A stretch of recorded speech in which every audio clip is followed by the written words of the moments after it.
एक तरफ अभी 2 दिन पहले जी अमेरिकी सदर डोनाल्ड ट्रंप ने गजा में जंग बंदी के लिए एक गैर मामूली और कह लें समहाउ इंटरनेशनली एक कंट्रोवर्शियल 20 नकाती मंसूबा पेश किया और मंसूबे को आखिरी मौका भी समहाउ करार दिया गया कि अगर हमास ने इसको कबूल नहीं किया तो इसराइल अपनी कार्रवाइयाँ मजीद तेज़ कर देगा। दूसरी तरफ जी गजा के महसूर अवाम के लिए इमदाद ले जाने वाले बैनुल-अक़वामी फ्लोटिला पर इसराइल के ताज़ा हमले ने आलमी सतह पर शदीद रद्द अमल को जन्म दिया है। ग्लोबल फ्लोटिला के काफिले पर जी इजरायली बहरिया ने कार्रवाई करते हुए कई कश्तियों को घेरकर पानी की तोपों से निशाना, वाटर कैनन से निशाना बनाया और अमले के कई अरकान को हिरासत में भी ले लिया। इनमें मारूफ माहौलियाती कारकुन भी शामिल थे। पाकिस्तान के जो साबिक सेनेटर हैं मुश्ताक अहमद, वो भी इस काफिले का हिस्सा रहे हैं। फ्लोटिला जिसमें 50 से ज़ायद कश्तियाँ हैं, 500 से ज़ायद कारकुनान सवार थे, गजा के कहरज़दा आवाम तक इमदाद पहुँचाने के लिए इस मिशन पर गामजन थे जब इजरायली बहरिया ने इसे फ़लस्तीनी समंदर से हदूद में कई मील दूर रोक दिया।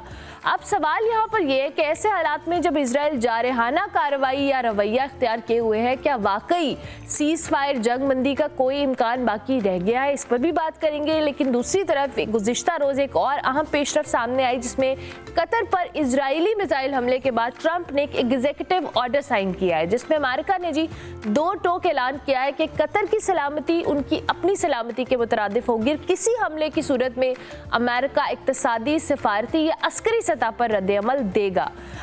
ये ऐलान खलीजी खत्ते और जो सियासत के हवाले से बात करें और तवाज़ुन जो ताकत का या जिसे पावर बैलेंस कहते हैं उसमें क्या गहरे असरार डालेगा, इस पर हम जरा तज्जिया लेंगे। प्रोफेसर डॉक्टर सलमा मलिक हमारे साथ मौजूद हैं, माहिर बैनुल-अक़वामी अमूर हैं, उनको हम खुशामदीद कहेंगे। Thank you very much doctor साहिबा, बहुत शुक्रिया आपने हमें वक्त दिया।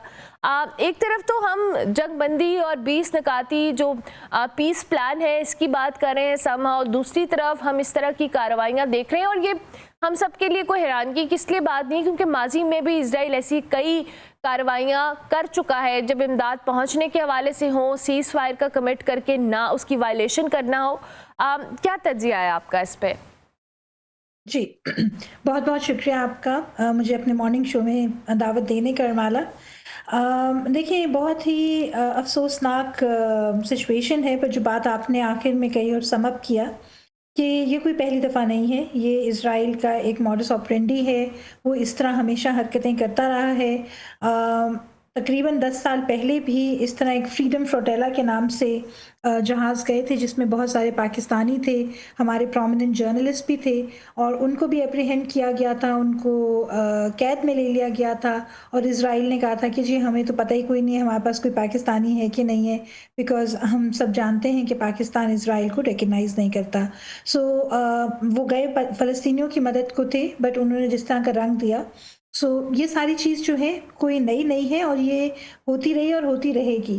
पर बात ये है कि इसमें जो अमेरिका का रोल है वो बहुत एक डूबियस सा रोल है, जहाँ वो अभी तो उन्होंने कतर के हक़ में ये बयान दिया है कि कोई भी एग्रेशन हुई तो हम उसको ये समझेंगे कि अमेरिका के ऊपर एग्रेशन है। तो उसका क्या मतलब है? अगर इज़राइल कोई एग्रेशन करेगा तो क्या अमेरिका इज़राइल पे हमला करेगा? ये तो बिल्कुल नहीं होगा, क्योंकि ये तो हम ख्वाबों में भी नहीं सोच सकते थे। तो वो किस तरह उसको तंबीह करेगा? सैंक्शंस लगाएगा, सैंक्शंस का भी कोई फ़र्क नहीं पड़ता। क्या वो इज़राइल को प्रीएम्प्ट करेगा करने से पहले? सो ये सारी चीज़ें तो दिखाई नहीं दे रही और हमें ये भी दिखाई दे रहा है कि ये जो अभी फ्लोटिला गया है और जो सेनेटर मुश्ताक साहब और बहुत सारे और लोगों को इन्होंने जो है कैद में ले लिया है और इनको रोक दिया है समंदर में, जो कि एब्सोल्युटली ह्यूमैनिटेरियन एक्शन था। वो लोगों को इमदादी सामान, दवाइयाँ, खाना, खुराक, जो बच्चे बिलक बिलक के भूख से मर रहे हैं और जो इन लोगों की जाहरियत का शिकार नहीं हो रहे, उनके इलाज के लिए, उनके खाने के लिए ये और वैसे एक जो है मॉरल सपोर्ट के लिए जा रहे थे, तो उसको भी रोका गया है। तो इसका बेसिक मतलब तो ये है कि इज़राइल ये चाहता है कि गज़ा से फ़लस्तीनियों का नामो निशान हमेशा हमेशा के लिए मिट जाए। और हमने ये भी देखा कि यूएन के जो साइड लाइन पे एक मुसलमान ममालिक की आपस की मीटिंग हुई, जो कि अमेरिका उसमें शामिल था और उसमें जो एक 20 नुकाती प्रोग्राम बनाया गया उसके बाद जब उसको मंजर आम पे लाया गया तो पाकिस्तान ने उस पर बहुत एतराज़ किया, क्योंकि जो इनिशियल ड्राफ्ट हम लोगों ने एग्री किया था बहुत सारे और मुल्कों के साथ, ये वो ड्राफ्ट नहीं था। सो दिस ऑल्सो शोज़ कि अमेरिका का जो रोल है इस सारी गेम में, this is not to be trusted, क्योंकि at the end of the day America जो है वो इसराइल के बहुत करीब है, और बिकॉज़ इजरायली लॉबी अमेरिका में बहुत ज़्यादा स्ट्रॉन्ग है, उन्होंने बिल्कुल उनकी जो है शारक को पकड़ा हुआ है, तो इजरायली लॉबी की कंसेंट के बगैर वहाँ कुछ भी नहीं हो सकता, अगर अमेरिका चाहे भी तो, और जेन्युइनली भी चाहे कि वो इन लोगों की मदद करे तो। बट जो इजरायली लॉबी है उसकी इतनी ज़्यादा स्ट्रेंथ है, इतना क्लाउट है कि वो कोई चीज़ इसके अपनी मर्जी के खिलाफ नहीं होने देंगे। अच्छा डॉक्टर साहबा, आपने बड़ी इंपॉर्टेंट बात की है कि एक तरफ तो जहाँ पर हम देख रहे हैं कि इजराइल ने अमेरिका ने कल जिस तरह से एक सर डोनाल्ड ट्रंप की मैं बात कर रही हूँ कि एग्जीक्यूटिव ऑर्डर पर साइन किया है जी कि समहाउ कतर की सलामती पर, हमारी सलामती पर अटैक है। और यही बात अगर हम इसको बड़े लार्जर पर्सपेक्टिव में देखें तो वी ऑल नो कि इजराइल ने इस फ़लस्तीन वाले मामले के ऊपर भी जिस तरह से इजराइल को बैक किया है अमेरिका ने, ये एक दुनिया के सामने चीज़ आई है। और वही बात है कि डुबियस सा रोल रहा है समहाउ कि एक तरफ हम सीज़ फायर और दीगर मामलात की बात करते रहे हैं, दूसरी तरफ हम उनको आर्म्स प्रोवाइड भी करते रहा है अमेरिका, उनको सपोर्ट भी करता रहा है, उनके इन तमाम तर नॉनसेंस एक्ट के अंदर उनकी मुकम्मल सपोर्ट अमेरिका की इजराइल को रही है। लेकिन अब जो मसला ये है कि जिन मुस्लिम ममालिक का या खलीज ममालिक का हम जिक्र कर रहे हैं, और अभी आपने जिस ड्राफ्ट का भी जिक्र किया, कल नायब वज़ीर आज़म इसहाक डार साहब ने भी इस हवाले से कहा कि जी ये चीज़ें हमारे इल्म में नहीं है या हमारे साथ उस तरह की कमिटमेंट नहीं है, हमने उन चीज़ों पे अग्री नहीं किया।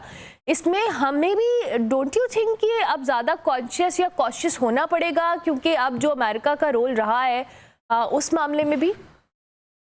जी, बिल्कुल। बिलाशुबा देखिए, बात ये है कि तमाम ममालिक चाहते यही हैं कि ये मसला किसी तरीके से रिज़ॉल्व हो। कुछ दिनों के अंदर-अंदर इसके 2 साल मुकम्मल हो जाएँगे, और 5 दिनों के अंदर, और ये तब से ये जो सिलसिला शुरू हुआ है बर्बरियत का, ये नहीं है कि इससे पहले नहीं था, बहुत ज़्यादा था, बट 2 सालों से तो बहुत ऑर्गेनाइज़्ड जेनोसाइडल एक्टिविटी हो रही है।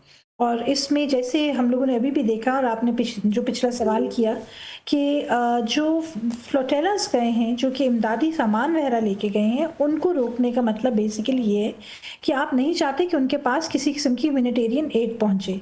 और समुद्री रास्ता इन्होंने इसीलिए अपनाया था कि जो ज़मीनी रास्ता है वो रोक दिया गया, और अमेरिका प्रिवेल कर सकता था इजराइल के ऊपर फ़क्तन फ़वक्तन कि इमदाद जो है वो वहाँ तक पहुँचाई जाए और इस चीज़ को ना रोका जाए। बट इसमें 2 चीज़ें हैं। ये अव्वल ये है कि शायद अमेरिका बहुत सिंसेरिटी के साथ नहीं कहता, उसका रिटोरिक जो दिखाने वाले दांत हैं और जो चबाने वाले दांत हैं वो मुख्तलिफ हैं।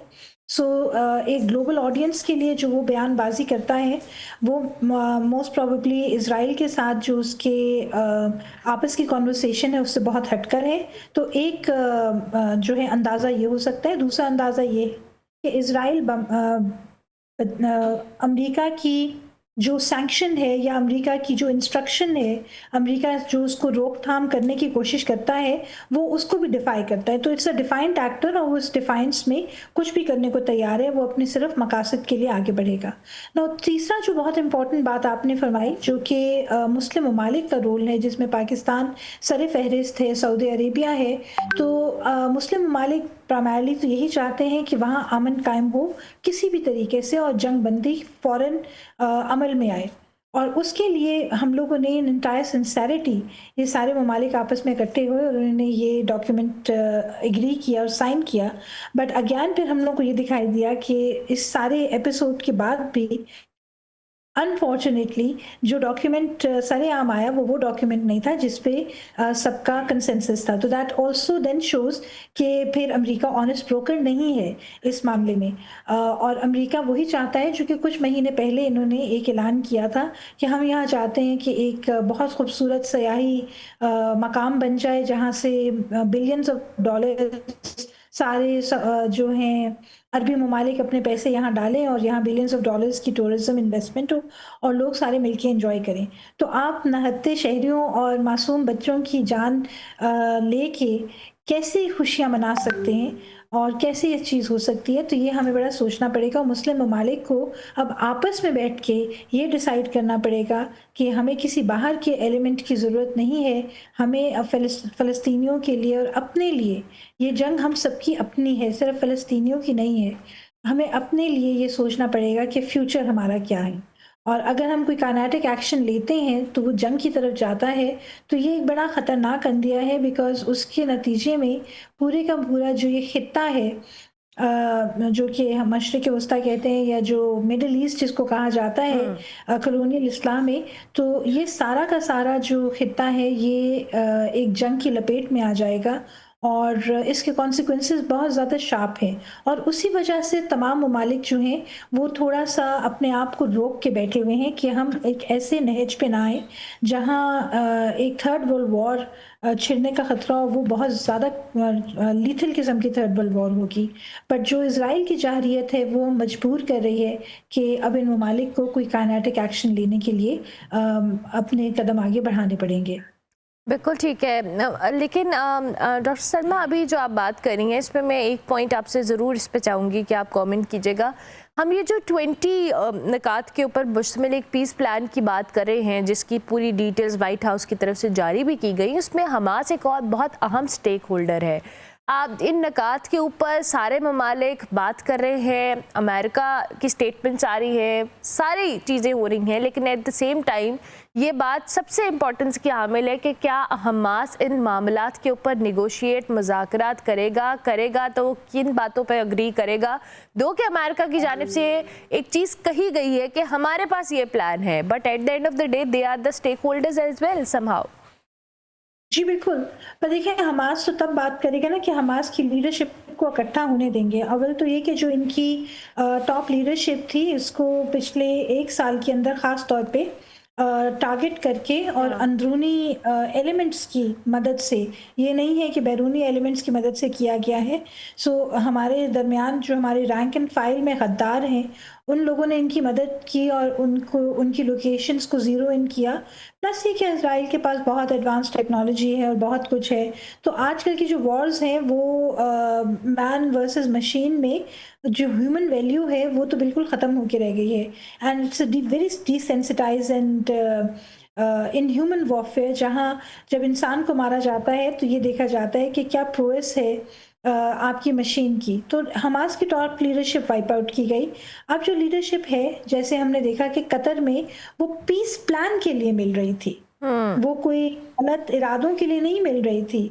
वो अमेरिका की कंसेंट के साथ और तमाम मुस्लिम ममालिक की कंसेंट के साथ ओपन स्पेस में जो है, यानी इजरायली जानते थे कोई स्टेल्थ ऑपरेशन नहीं हो रहा था और इजराइल ने उनको टारगेट किया। सो बेसिकली इजराइल चाहता ही नहीं है कि किसी किस्म का पीस प्लान इम्प्लीमेंट हो, और इसीलिए हम देख रहे हैं कि पीस प्लान बना, 20 नुकाती वो चीज़ बनी।